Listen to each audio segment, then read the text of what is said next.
Portugal é um pequeno país europeu localizado na Península Ibérica, tendo como seu único vizinho a Espanha. Apesar de seu tamanho, Portugal já foi um grande império no passado e conquistou várias partes do mundo, espalhando sua cultura e língua. Então hoje veremos a história de Portugal. Portugal declarou sua independência em 1139, contudo, sua história e a história de seu povo vem de muito antes. Ainda existe muito a se aprender sobre os primeiros habitantes dessa região. Há fósseis de humanoides parentes dos humanos modernos, datados de até 1,2 milhões de anos atrás. Inclusive, acredita-se que foi aqui onde os últimos Neandertais viveram antes de sua extinção.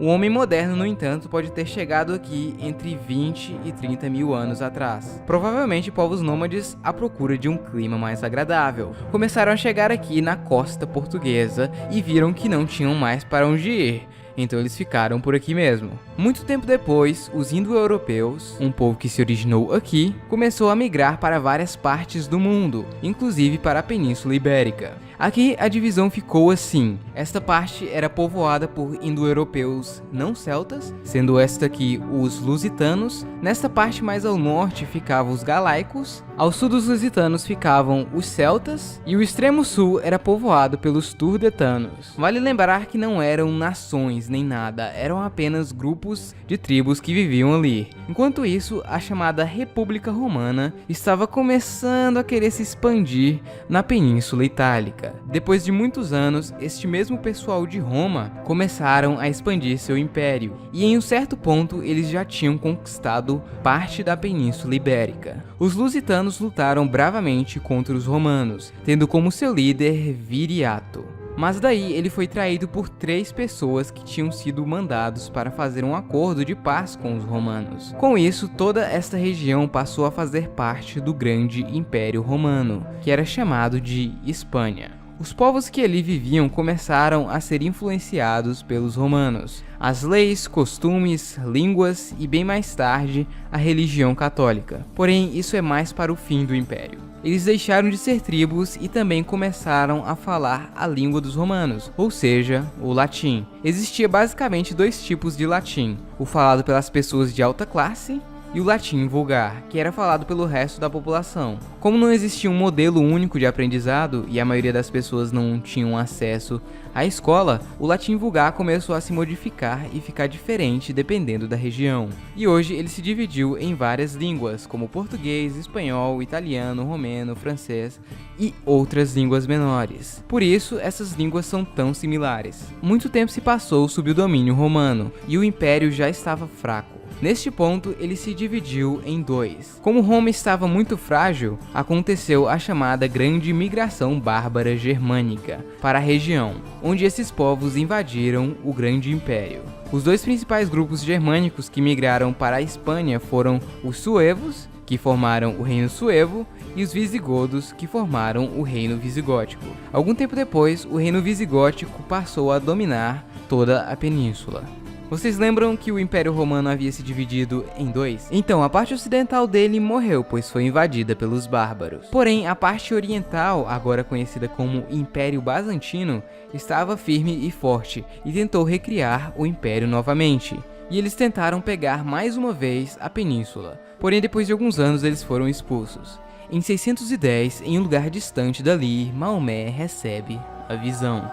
Então ele vai a Meca, fala que todos os deuses das pessoas são falsos e que eles devem aceitar Alá. Daí ele é expulso da cidade. Algum tempo depois ele volta com o exército, pega a cidade, espalha suas ideias e morre. Após sua morte juntaram seus ensinamentos e criaram o Alcorão e também o Jihad Menor, que resumidamente seria levar a fé islâmica para o maior número de pessoas possível. Sendo assim, eles rapidamente dominaram boa parte do Oriente Médio e Norte da África. As coisas não estavam muito boas no Império Visigótico. Os líderes estavam lutando internamente por poder. Um deles, inclusive, teve uma ideia genial de pedir ajuda aos árabes. Bem, eles atenderam o pedido e aproveitaram e também dominaram o país. Os povos que dominaram a Península Ibérica eram conhecidos como mouros. Eles eram desta região aqui e tinham acabado de se converter ao Islã. A invasão foi rápida e, apesar de algumas batalhas com os visigodos, eles não puderam fazer muita coisa. Em menos de uma década, os muçulmanos dominaram boa parte da península, salvo uma parte no norte, o Reino das Astúrias, que permaneceu forte e cristão. a península dominada pelos mouros formou o Emirado de Córdoba. Já que eles não estavam conseguindo invadir as Astúrias, eles decidiram ir ao nordeste da península e começaram a invadir o Reino Franco. No entanto, eles foram parados pelos mesmos na Batalha de Toul. Como os muçulmanos tinham conquistado a Península Ibérica, os reinos cristãos começaram a reconquistar seus territórios de volta. A reconquista começou em 722 com a Batalha de Covadonga e ao todo durou mais de 700 anos. Em 868, o Condado Portucalense nascia. Ele era muito importante e tinha bastante autonomia, porém era um vassalo do Reino de Leão. Ups, o califado se quebrou, agora a reconquista vai ficar mais fácil. Talvez nem tanto, mas ajudou um pouco. Em 1071, o condado portucalense é anexado ao reino da Galiza.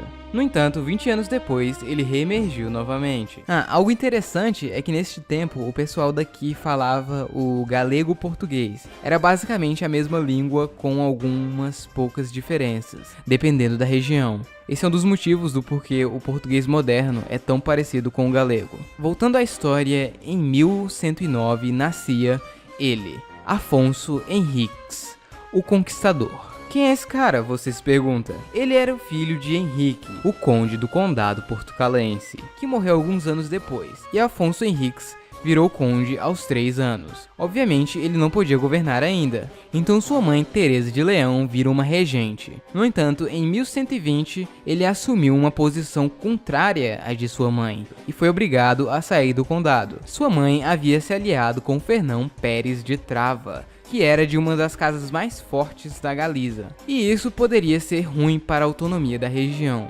Então em 1128, Afonso volta junto com o exército, e luta contra sua mãe que está com o exército da Galiza na Batalha de São Mamede.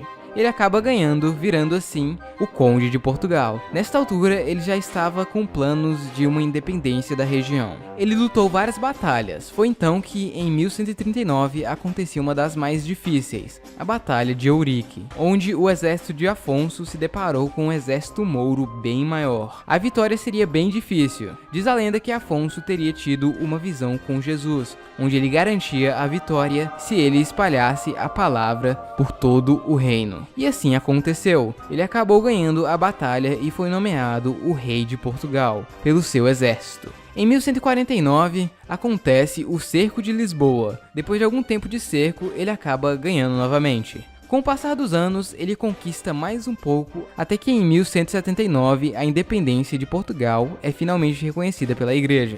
Em 1249, Portugal finalmente conquista o último pedaço dominado pelos muçulmanos. No entanto, a reconquista ainda continuava para os outros reinos. Este último pedaço ficou conhecido como Algarve. Ele era meio que outro reino, porém sempre pertenceu a Portugal, e não tentava sair nem nada do tipo, era simplesmente um título. Em 1337 começa a Guerra dos 100 Anos, que duraria mais de 100 anos, obviamente. A peste negra chegou na Europa e quase metade da população morreu. Isso certamente piorou as coisas. Durante a Guerra dos 100 Anos, Dom Fernando, o rei de Portugal, lutou algumas lutas contra o reino de Castela e perdeu. No Tratado de Paz, a sua filha, Beatriz, se casaria com o João de Castela. E se Dom Fernando morresse, a sua mulher seria regente até que o filho de Beatriz e João tivesse idade para reinar. Ou seja, Portugal seria governado por alguém de Castela. Isso poderia significar uma união das coroas, assim como aconteceu com outros reinos da Ibéria. Então, em 1383, Dom Fernando morreu, sem deixar herdeiros masculinos. Sua mulher virou regente, porém a população portuguesa não gostava dela, e corria boatos que ela tinha um caso com um nobre da Galiza. Isso fez o país entrar em uma mini guerra civil. No fim, Dom João I, o meio-irmão ilegítimo de Dom Fernando, acabou ganhando a guerra, sendo nomeado o novo rei de Portugal, desta vez da dinastia de Avis. Em 1415, Portugal conquista a cidade de Ceuta, no norte da África. Saindo um pouco de Portugal, o pessoal da Europa gostava muito das especiarias da Índia. E essa era uma das melhores rotas até a Índia para pegar as especiarias. Lembra do Império Bizantino, que estava tentando crescer novamente? Então ele não conseguiu. Olha ele aqui. Até que ele foi dominado pelo Império Otomano. Então eles bloquearam esta rota, o que deixou o acesso à Índia mais difícil e caro, consequentemente aumentando o preço já alto das especiarias. Então Cristóvão Colombo falou: cara, se a Terra é redonda, então se formos para o oeste, eventualmente chegaremos na Índia. Portugal não ligou e ele então foi para a Espanha, onde eles falaram ok, daí Cristóvão Colombo partiu para a Índia e na verdade chegou na América. Enquanto isso, Portugal queria chegar à Índia. Então Vasco da Gama resolveu fazer uma viagem muito perigosa até lá. Durante a viagem, eles passaram por alguns lugares na costa da África, até que eles finalmente chegaram à Índia, em uma viagem impressionante para aquele tempo. A história de terras no oeste se espalhou rapidamente. Portugal, muito esperto, mandou pessoas para lá e acabaram descobrindo o Brasil. Alguns anos antes, Portugal e Espanha tinham feito um tratado para dividir o mundo entre eles, o famoso Tratado de Tordesilhas. No Brasil, Portugal precisava de pessoas para trabalhar nas canas de açúcar, e assim fazer as terras valerem a pena. Bom, algumas tribos africanas tinham vários escravos que eles tinham ganhado em batalhas contra outras tribos. Então Portugal decidiu comprar e levar para o Brasil, começando assim o comércio atlântico de escravos. Algum tempo depois, outros impérios europeus começaram a fazer o mesmo. Bom, em pouco tempo, Portugal já dominava muita coisa. Um pedaço do que hoje é o Brasil, algumas ilhas próximas e na costa da África, algumas ilhas das Índias Ocidentais e Macau na China, além de vários pontos de comércio na Índia e África. Tudo parecia ótimo para o Império Português, porém ainda tem muita história para contar. Bom pessoal, então é isso, espero que vocês tenham gostado. Portugal é um país muito antigo e tem muita história para contar, então eu tive que dividir o vídeo em duas partes. A parte 2 pode demorar um pouquinho para sair, pois eu tenho outros vídeos muito importantes para fazer, como a Revolução Russa e a Guerra Fria, mas vai sair, não vai demorar muito, não muito, vocês sabem, no ritmo do canal. Então é isso pessoal, tchau, até o próximo vídeo.